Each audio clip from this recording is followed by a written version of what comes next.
കോഴിക്കോട്ടെയും കണ്ണൂരിലെയും college വിദ്യാർത്ഥികൾ അതിരുവിട്ട ഓണാഘോഷം നടത്തി. അത് ഹൈക്കോടതിയുടെ ശ്രദ്ധയിൽ വന്നു. ഹൈക്കോടതി വടിയെടുത്തു. കണ്ണൂർ കോളേജിലെ കാഞ്ഞിരോട് നെഹ്റു കോളേജിലെ വിദ്യാർത്ഥികൾ കാറ് കോളേജ് ക്യാമ്പസിൽ നിന്നെല്ലാം നിരനിരയെ റോഡിലിറങ്ങി ട്രാഫിക് തടസ്സം ഉണ്ടാക്കി, കൺഫ്യൂഷനായി. കാറിലെ വിദ്യാർത്ഥികൾ അതിൻ്റെ മുകളിൽ ഇരുന്നവരുമുണ്ട്. അതിൻ്റെ സൈഡിലെ ഗ്ലാസ് താഴ്ത്തിയിട്ട് ആ ഡോറിൽ കയറിയിരുന്ന പെൺകുട്ടികളുമുണ്ട്. ഇത് റോഡിലിറങ്ങി വളരെയധികം ട്രാഫിക് തടസ്സം ഉണ്ടാക്കി. കണ്ണൂരിലെയും മോട്ടോർ വെഹിക്കിൾ ഇൻസ്പെക്ടർമാർ രംഗത്തിറങ്ങി 3 വിദ്യാർത്ഥികളുടെ ഡ്രൈവിംഗ് ലൈസൻസ് ക്യാൻസൽ ചെയ്തു. കണ്ണൂർ എൻഫോഴ്സ്മെന്റ് RTO ബി സാജുവിൻ്റെ നേതൃത്വത്തിൽ നടപടിയെടുത്തു. കാരണം അത് വലിയ വാർത്തയായി. യൂട്യൂബുകളിലും സോഷ്യൽ മീഡിയയിലും ചാനലിലൊക്കെ പെൺകുട്ടികളൊക്കെ അതിന് ഡോറിലെ ഗ്ലാസ് താത്തിയിട്ട് അകത്ത് കാല് വെച്ച് പുറത്തോട്ട് പൃഷ്ഠവും ശരീരവും കാണിച്ച് ഇരിക്കുന്ന പെൺകുട്ടികളെയൊക്കെ നമ്മൾ കണ്ടു. എത്ര അക്രമമാർഗത്തിലൂടെയാണ് അവരുടെ മനസ്സ് കടന്നു പോകുന്നതെന്നാണ് തോന്നുന്നത്.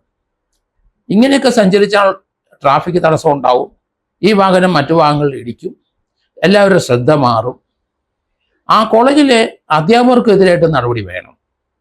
ഇങ്ങനെ ഒരു ആഘോഷം അവിടെ നടക്കുന്നെങ്കിൽ, അതിര് വിട്ടു പോയിട്ടുണ്ടെങ്കിൽ ആ കോളേജിലെ പ്രിൻസിപ്പൽ അധ്യാപകരും സമാധാനം പറയണം.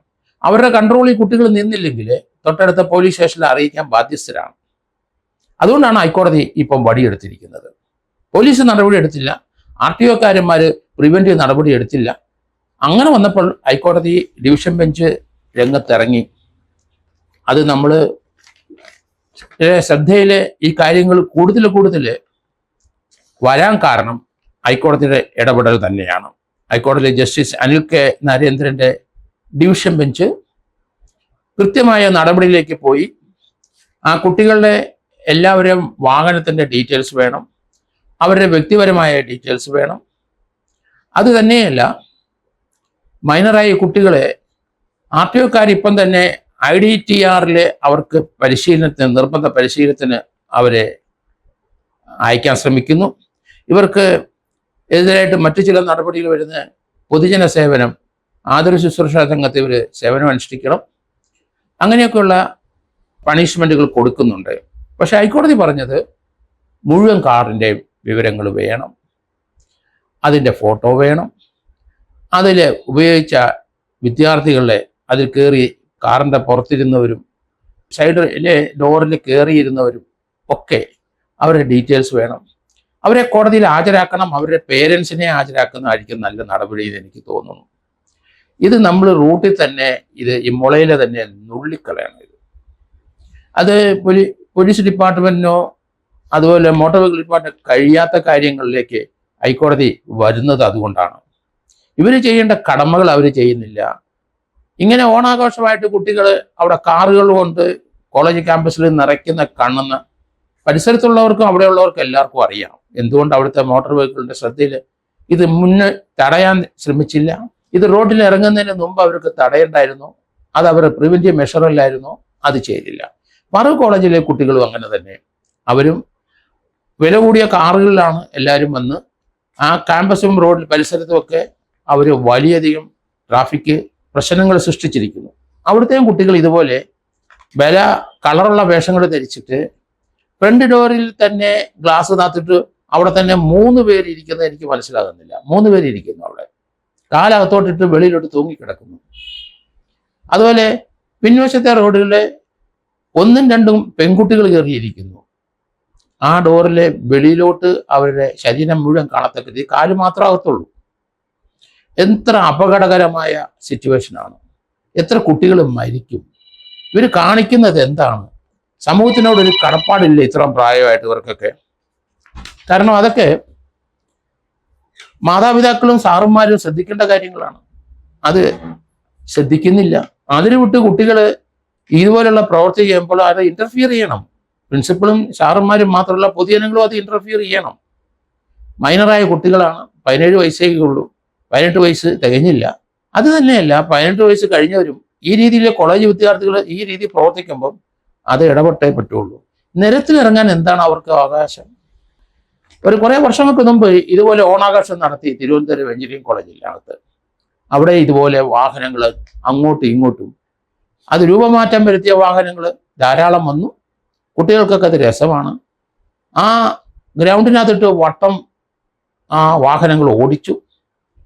കുട്ടികൾ അതിൻ്റെ പുറകെ ഓടി. ഒരു പെൺകുട്ടിയെ വണ്ടി ഇടിച്ച് അപ്പം തന്നെ മരിച്ചു. അത് നമ്മൾ മനസ്സിലാക്കിക്കോണം. ഇതിനകത്തൊക്കെ ഇന്റർഫിയർ ചെയ്യണം. കാരണം ട്രാഫിക് നിയമങ്ങളുണ്ട് ഈ രാജ്യത്ത്. അതനുസരിച്ച് മാത്രമേ വണ്ടി ഓടിക്കാൻ പാടുള്ളൂ. അവർക്ക് തോന്നിയാസം കാണിക്കാനുള്ളൊരു വാഹനമല്ല. പൊതുനിരത്തിൽ ഇറങ്ങാനും വാഹനങ്ങൾ ഇറങ്ങാനും കഴിയില്ല. അതിന് ട്രാഫിക് നിയമങ്ങളുണ്ട്. അത് വയലേറ്റ് ചെയ്യാൻ പോലീസും ട്രാഫിക് ഉദ്യോഗസ്ഥരും ഇടപെടും. എന്തുകൊണ്ട് ഇത് പ്രിവെന്റ് ചെയ്തില്ല എന്ന് ഹൈക്കോടതി ചോദിക്കുമെന്ന് എനിക്ക് തോന്നുന്നു. ഗതാഗത കമ്മീഷണർ റിപ്പോർട്ട് കൊടുക്കാൻ പറഞ്ഞിരിക്കുന്നു. മാറ്റർ വളരെ സീരിയസ് ആണ്. ഹൈക്കോടതി വടിയെടുത്തിരിക്കുന്നത് കുട്ടികൾ ഈ അതിക്രമം ഇവിടെ അത് ചോദിക്കാനും പറയാനും പ്രിവെന്റ് ചെയ്യാനും ഇവിടുത്തെ പോലീസ് മേധാവികളോ ഇവിടുത്തെ മോട്ടോർ വെഹിക്കിളോ ഇല്ല. നടന്നു കഴിഞ്ഞിട്ട് നടപടി എടുത്തെന്ന് പറഞ്ഞിട്ട് കാര്യമില്ല. അപകടം വരുത്തി വെച്ചിട്ട് നടപടി എടുത്തിട്ട് കാര്യമില്ല. അത് പ്രിവെന്റ് ചെയ്യാനുള്ള ഉത്തരവാദിത്വമാണ് പോലീസ് ഉദ്യോഗസ്ഥർക്കും അതുപോലെ ഗതാഗത കമ്മീഷണറുടെ കീഴിലുള്ള മോട്ടോർ വെഹിക്കിൾസ് ഡിപ്പാർട്ട്മെന്റിനൊക്കെ.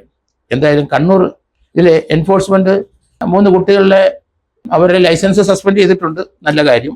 പോരാ, ഓടിച്ചവരാരായാലും ശരി, മുതിർന്നവരായാലും ശരി, ചെറിയവരായാലും ശരി, അവരുടെ മുഴുവൻ ആൾക്കാരുടെയും ഡ്രൈവിംഗ് ലൈസൻസ് റദ്ദ് ചെയ്യണം. ആരാണെന്ന് കണ്ടെത്തണം.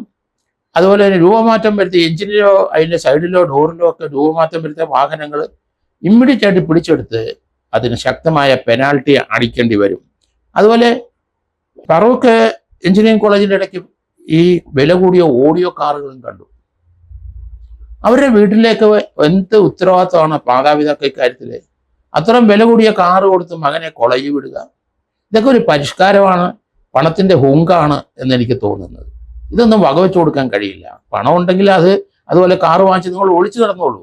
പക്ഷെ കുട്ടികളെ കാറ് കൊടുത്ത് കോളേജിൽ വിടാൻ പാടില്ല. അവിടെ പോയി ഇതിൻ്റെ പുറത്ത് മറ്റു കുട്ടികളെയും കൂടെ കയറ്റി അതിന് പുറത്ത് ഇരുത്തി സൈഡിലിരുത്തി ഓടിച്ച് യഥേഷ്ടം നടക്കുന്ന, അവർക്ക് എന്ത് നിയമവിരുദ്ധമായ എന്ത് കാര്യം കാണിക്കാനും ലൈസൻസ് കൊടുക്കുന്ന മാതാപിതാക്കൾ ശ്രദ്ധിക്കണം ഇത്. എന്തായാലും ഹൈക്കോടതിയുടെ ഇടപെടൽ നന്നായി. ഡിവിഷൻ ബെഞ്ച് 27-ാം തീയതി കോടതി തുറന്നതിന് ശേഷം 27-ാം തീയതി ഇതിൻ്റെ ഡീറ്റെയിൽസ് മുഴുവൻ ഹാജരാക്കാൻ പറഞ്ഞിട്ടുണ്ട്. കുട്ടികളുടെ വിവരങ്ങൾ ഹാജരാക്കാൻ പറ്റുന്നുണ്ട്. വാഹനങ്ങൾ എത്രണ്ണം പിടിച്ച് ഇതിനകത്ത് ഉൾപ്പെട്ട മുഴുവൻ വാഹനങ്ങൾ പിടിച്ചെടുക്കാൻ പറഞ്ഞിട്ടുണ്ട്. അത് ഓടിച്ചിരുന്ന ഡ്രൈവർമാരുടെ ലൈസൻസുകൾ റദ്ദ് ചെയ്യും. എന്തായാലും വരും ദിവസങ്ങളിൽ ഇതിനെപ്പറ്റിയുള്ള നടപടികൾ എന്താണെന്ന് നമുക്ക് കാണാം.